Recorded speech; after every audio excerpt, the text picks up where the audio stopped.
All right, so let's get started on the talk that we're doing today. I do want to talk to you about a talk in 3 parts. And part of this is what we did in classes beforehand. The good, bad news is that we can't do this project anymore because it doesn't matter as much as it used to. But I want to describe a project that we did when COVID hit. You know, it's a bad thing for education, right? There's lots of things that we do by getting together and asking questions and talking to each other. So we lost a lot. There was actually a project that we could still do while we were all separated, which had to do with T cells and how the common cold coronaviruses might relate to COVID. So I'm going to describe that to you first. It led to a surprising encounter in a publication in a place I never expected. And then that led to me being kind of surprised and me second-guessing what I said in that prominent publication. And so those are the 3 parts, but I've come to peace with it, and I'll explain that whole story as we go through. So the whole thing is, of course, now 2020 is going to be like a buzzword for things going wrong, right? Well, back in the day, I remember 2010, and I remember people talking about, oh, what's our 2020 vision campaign? In fact, my church had an entire campaign based around 2020 vision. You know, it's about perfect eyesight or whatever, or good enough eyesight. And, you know, the things like that. And so they had this whole thing, and I remembered it. When I went back in 2020, I was like, that's ironic. So I'm going to go back and find out about all these great things that we'd be doing in 2020 and how our best laid plans, you know, you're following God, you don't always know where He's taking you. And it's very clear in 2020 that we did not expect this. This is the only thing I could find anywhere, and I believe this is the only social media residue I could find from this big vision campaign. We started a campus called Bethany North that actually is still going strong today, and they've done a lot of really cool things, and they've been through a bunch of surprising things themselves. They were going to rent the old Family Fun Center, and then it burned down right before they were going to move in. You know, they're the ones that have leased some of their space to Black Coffee Northwest, and then they have people going through and like spray painting their establishment and things like that. So it's not the church I go to, but I'm proud of what they've done. And they're used to dealing with the unexpected. It's just that they were even born in the unexpected. They were born as part of this 2020 vision type thing. So I guess I shouldn't be surprised, right? So if you look at that, yeah, the 2020 vision campaign is nowhere else to be found because all of our best laid plans got upended. Now on March 9th, 2020, I have all the emails, so I keep all the emails. SQ announced that all classes are online only. And we thought maybe we'd be getting back together in the spring quarter. And then we started spring quarter after Easter. And then we figured out pretty quick that we're not going to be meeting for all of spring quarter. So I was teaching this class, and I was also teaching my physical chemistry class, and I was left with how do I do science when I can't enter the laboratory? For the physical chemistry class, I've pulled out some of my cheap science that I have on file that you're all going to look at for your final assignment. So you can think about that, and there's actually some cool physical chemistry you can do in your kitchen.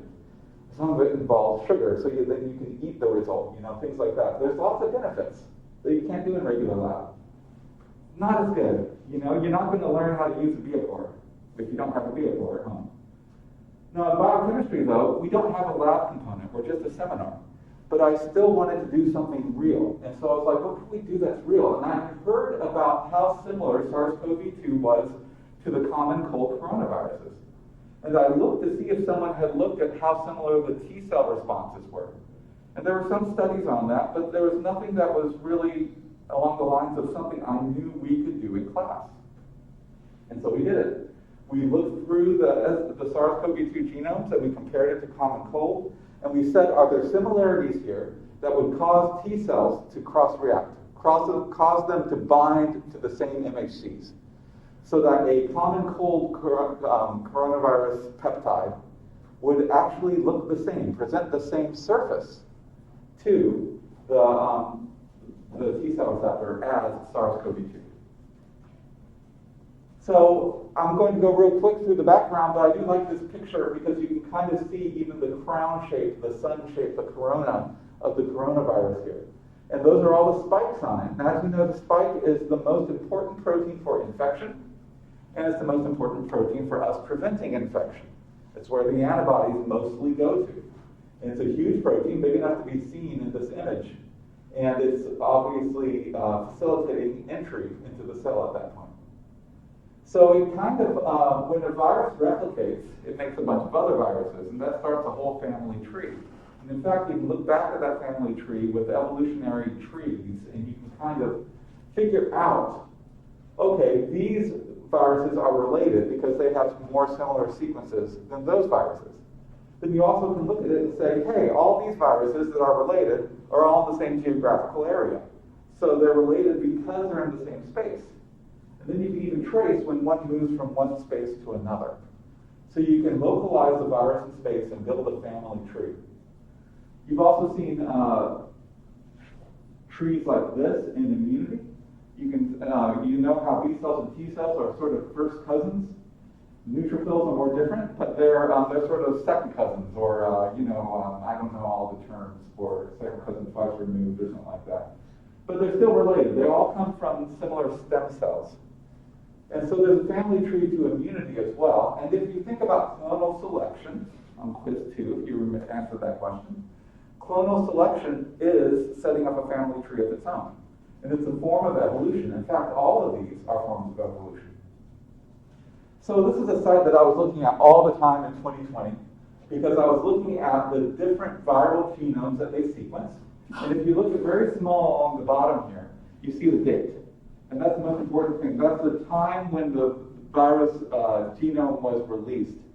And you can see it goes all the way back to 2019, December 17. You see a bunch of purple on my side of the screen here, because purple is basically different continents. And 3 guesses which continent was purple. It was the Asian continent. And so but you see that pretty quickly by January, February, you ended up with virus genomes in different parts of the world. And they had more and more mutations. The other thing that's related to this is that the colors are related to mutations as well. So the thing about this tree, that's the tree of SARS from its origin of the pandemic that happened sometime in late 2019. Of course, it happened, it's related to the viruses that are endemic to Asia. They just are endemic to other species rather than us. And somehow it bridged the gap between infecting bats and infecting us. We know this because we can see all the sequences. Here's a bunch of sequences up here. And there's SARS-CoV-2. We know that it's related to SARS-CoV-1. That's the one that's down there. And we know that it's also related to all these bat CoVs. You see those in the middle. And MERS looks like another one. It looks like a bat CoV, but it infects humans. These are all just general average sequence similarity. You can get more fine-grained if you want. But you all know how these trees work. They're just similarities of genes, and you can even do the same kind of thing for similarities of words that people use. It's kind of amazing to me that words run so deep into our own cells that we can basically read the words off of a virus and tell something about where it came from. That's what DNA is. And that metaphor, it falls down at some levels, but it's actually a surprisingly good metaphor. The main thing is, there's other coronaviruses. They're a whole class of virus. In fact, a lot of them cause common cold. They're different, by the way, from rhinovirus, but they cause about 1/4 of the common colds. And there's only 4 main strains that circulate. And you can see here's human coronaviruses with these weird letters behind them. They're each different strains of the common cold. Now, they are definitely distinct. You see how the branches are different from the SARS branches. But they are about 60% the same. So they are really what I would consider to be cousins, rather than distant relations. And if this is the case, if you've caught a cold from one of these viruses earlier in life, is it possible that your immune system remembered something about what it looked like when you were exposed to SARS-CoV-2? As almost everyone has been exposed by this point. By the way, there's an estimate from Trevor Bedford, a guy I'm going to quote later in the talk. 50% of the U.S. population caught SARS-CoV-2, COVID, over the last, in 2022. 2022 alone. The good news is it was the Omicron variant, and we were primed to face it off because we had been so highly vaccinated. Okay, 50% though. So the question is, without ever having seen SARS-CoV-2, how much could the common cold have primed the system, have given it a picture of a virus and said, hey, this is a virus, activate yourself against it. And considering the level of similarity, just like you could recognize cousins on the street, you could, maybe your T cells could recognize cousins in the body, cousin viruses. So there were several studies that were indications. And this is in 2021, so of course I started looking for these. In fact, some of these were 2020 as well as 2021. So the first 2 years of the pandemic, they found a low level. These started coming out pretty much right away. There's a whole lab, and there's Alessandro Setti, which is why I sometimes call you Alessandro Setti. I'm sorry about that. But it's the way my brain works wrong. But you have the whole thing of the SETI lab put forward. Grifoni came from that lab. I believe that some of the other ones. Oh, here's Grifoni again. Although this was another lab, you can't see it, but there's lots of preprints where they found T cells from seronegative donors, large proportions, that responded to SARS-CoV-2, even though every other indication is that they had never seen it before. How could you? And they even pulled T cells from the freezer that had been made in like 2018, 2017, long before SARS-CoV-2 ever emerged. And yet you still had like high percentages, slightly different for CD4 versus CD8, but they were existing. Now notice what this doesn't say. This just says that they were there. It doesn't say how strong they were or whether they even had a positive or negative effect. But that requires more study. And there's some people that said that sometimes you have a case where you have a negative effect. But my reasoning has always been the immune system evolved to protect us against novel antigens. I'm going to put my money on the immune system working right rather than working wrong. Even though I know it can work wrong in some cases, I'm not going to worry about it until you show me it working wrong. So I was hoping that this would work right, and I want to know what degree of similarity. We know the overall average degree of similarity. It's about 60% genetically similar. And in fact, if you have, so here's my brother's family with me, and this is, we're all mixed up here. So you can see, here's our wives down there. There's grandma and grandpa right there, my mom and dad. And my brother is right next to me. The rest of the 8 kids, 7 boys, 1 girl, if you're keeping track, it's not always 50-50. The rest of the 8 kids are all cousins. And you can group them into groups of 4. And I'm kind of curious if we can play the game cousin or not, Like, okay, these two, how many people think that these are cousins and how many people think they are brothers? Cousins. So we had cousins, we had sort of the priming effect of the first person to be bold enough to speak out. They are cousins, okay? How about these two? No. They have a vote for brothers? Okay. They're actually cousins. But he's the one who looks most like us. So I actually put that on that. That's my third child. And that's my brother's first. And I think they look kind of the same. I should have picked them as well. And there are certain ones, like she looks exactly like my brother when he was young. So it's kind of weird how genetics works. But we're 12.5% genetically similar. And he's the youngest. He's kind of grumpy. He doesn't smile unless he's happy. He doesn't see the point. So he's very genuine. Very genuine.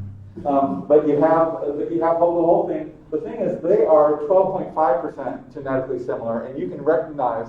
It's hard to tell if they're 12.5% or 50%. So the thing is, I put this on Canvas, and you can see the instructions, June 8, 2020. And we were doing work. There was some of it that was synchronous, some of it that was asynchronous. We did this entirely online. I gave them files of the different genomes of the different viruses, and I basically assigned everyone the entire genome. The good news is SARS-CoV-2 actually has a relatively small genome, at least relative to things like toxins and things like that. And you can actually go through the whole thing with the class. It was a lot of work, but people sort of jumped into it probably because there was nothing better to do. And we ended up comparing the 5 coronavirus genomes, the 4 common colds, and SARS-CoV-2. And we ran them from top to bottom. Now, each of these is just an Excel sort where we made green be more similar and red be less similar. I had them judge whether it was going to be, what percentage similarity they were. I thought about having them try to find T-cell anchors, and it would have been cool, but we didn't have the time to do that. This is just percentage, but this is saying that the green were like 80-90% identical. If you have an 80% identical peptide, it's probably going to be able to activate the same T-cell receptor. In fact, if all things go right, you can probably have a 50% identical peptide still activate, but we didn't include that. We just sort of averaged everything out. And so by last name, I assigned a certain batch of sequences, like a chunk of 100 sequences, and I put boxes around the ones that were green a lot, green in several genomes. That means that they were similar to each other in several ways.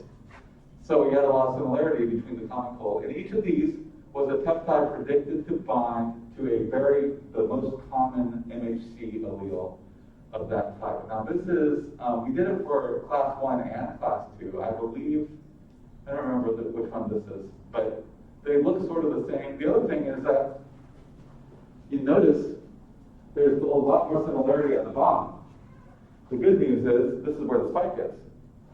So there is a lot more similarity in spike than in other ones. So there are functional constraints that keep the spike sort of more similar. The other things are more free to change. But the virus still has to be a virus, it still has to infect. And so there are some constraints. It has to have its proteins hold together. It can't change that much. And the good news is it can change its shape in a way that the antibody might not be able to bind it. It's actually harder to change the shape so that a T cell can't bind it. Because if it's like the part that's sticking to the side and you mutate it, it still binds a T cell, it still activates the T cell receptor. So my reasoning was I just wanted to get a feel for how many peptides, and the first guess was about right. About 60% of the sequences are similar, about 60% of the peptides were similar between the 4 genomes. But I wanted to see where that was, and I wanted to see it in detail, to actually say, we ran it through, it looks like from the computer, like it will bind the T cell receptor the same. So, and by the way, they have programs that will just take a genome and they'll just take their rules and they'll predict which peptides from that genome will bind to MHC that you give it. And so there's a whole industry of those. So if we look up and down, we can look at the percent identity of the different proteins. This is for the whole different protein. And you can see looking up and down, this is in order, roughly, I believe. There's ORF1A and ORF1AB. And you can see that if you look at an individual common cold, you get about, at the protein level, you're getting about 40% identity. But that's identity, not even similarity, These are a lot the same, and some proteins are all the way up to 60% identical. There's got to be some peptides that from the common cold will bind the T cells, train your T cells, get them to activate, and then they are basically unchanged in the SARS-CoV-2. I figured there has to be something like that. And so these are the different, we can talk about all the different functions of these things. The spike, where's the spike? They give them weird names sometimes. This is the very bottom. Surface spike, yeah, that's spike. Yes, spike, there you go. So the spike is even 25 to 32% identical between one common cold. Now, maybe you didn't get all 4 common colds. Maybe you don't have a robust T cell response to them. There's lots of things that can go wrong. But I'm more interested in is there anything that can go right? You know, I was sort of looking for something that could go right at this point as well. And so what they used is they actually did the similarities. We did the similarities with CView. They called up the proteins, the different proteins in it, and I had them make these slides to show what they did as well. We presented them to each other. And you can see right here, this is S protein. And yeah, there's some differences, but you can see places where there's some similarities, a lot of green, a lot of blue, things like that. And this is comparing 2 of the coronaviruses to SARS-CoV-2. So yeah, this is an area, I didn't cherry pick this for a lot high similarity, in fact the opposite, but even in this area, you can see that there's, most of the proteins are at least similar. So it stands to reason that a certain proportion of the peptides that are derived from those proteins will also be similar. So I literally went through and we used Excel, just like any self-respecting scientist. It's sort of a joke among scientists that you do all this fancy work and then you use Excel to work it up. And well, we did that because we're students, you know, and we don't want to use a fancy program anyways. And you can see right here there's a high degree of similarity. You see all the blue. You can imagine being a T cell. Well, first you can imagine being an MHC molecule, and you would find all 3 of those. Probably. If you were a T cell recognizing it, would you recognize all 3 of those? Well, they're hydrophobic. I could see it could happen. And again, this is really if you look at these individually, these are each individually maybe 50% identical. We actually had a pretty high bar because we wanted to say identical rather than just similar. And the students came up with a step-by-step. You locate the sequence in SARS-CoV-2, you copy the corresponding sequence into Excel, and we wanted to know the start and stop residues, and they entered in how many residues are identical. And at this stage, you can also put in other things like, do you think that they would be pointing up or down? Alison? For the type sequences that are processed before being presented, they have a very specific length that is shorter than the around 25,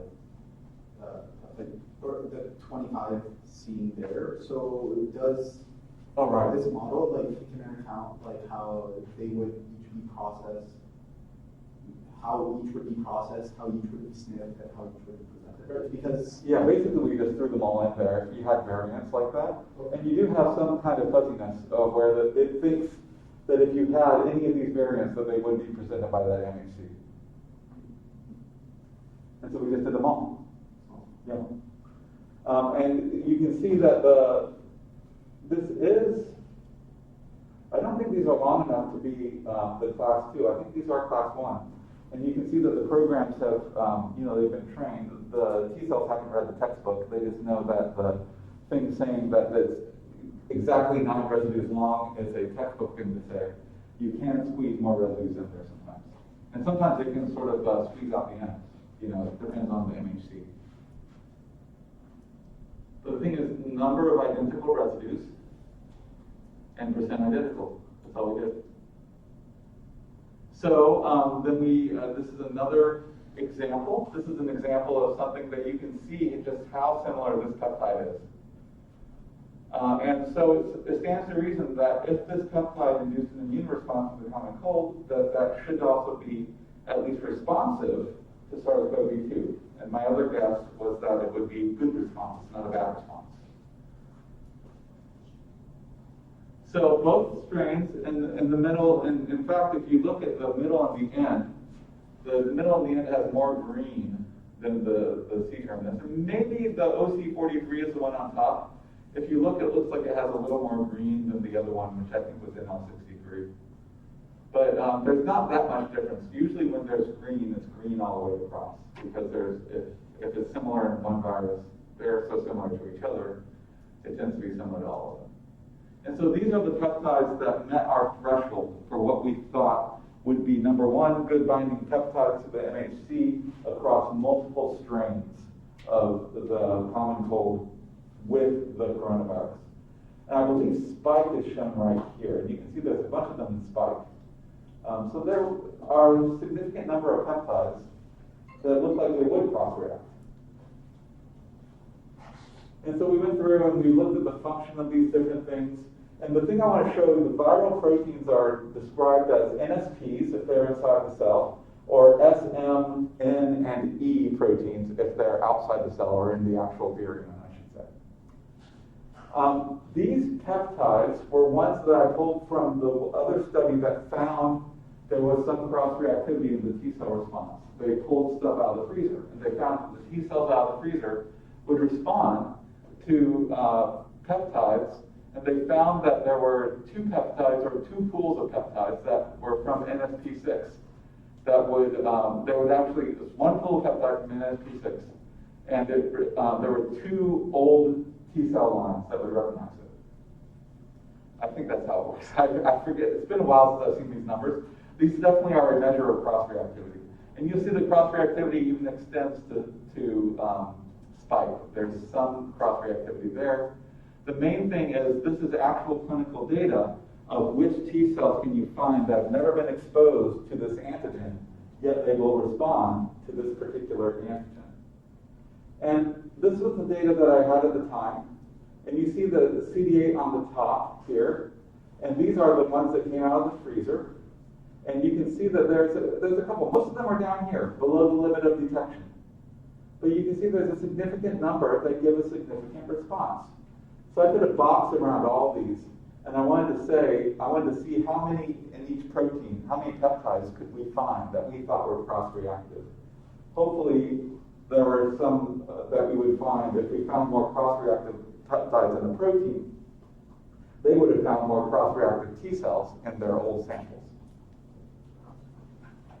And so this is how it all overlaps. This is the 4 strains. The white circle is all the peptides that would be made from SARS-CoV-2. The colored circles are the overlap of the SARS-CoV-2 peptides with the particular peptides from the common colds. And you can see there are 52 peptides that are present in all 5 genomes and predicted to bind to MHC from all 5 genomes. There's a total number of about 800. And you can see that there's significant overlap. Yeah, it's about a third. Overall, 1/3 match so well that we would think that they would be recognized by T cells. We might be wrong in some of them, but we are also pretty conservative. So I'm pretty happy to say that a common cold will elicit about a 1/3 overlapping immune response in terms of T cells. Now, T cells, of course, take a while to kick in, and they don't always kill the other cells. Sometimes they just help, and that can result in complexity to the immune response. It's not like if you ever had a cold before, you're 1/3 protected against COVID. But still, it's a plausible mechanism for how this could work. And so that was our study. That was 2020. Now I'm going to fast forward, and I'm going to do other things. I do want to break this up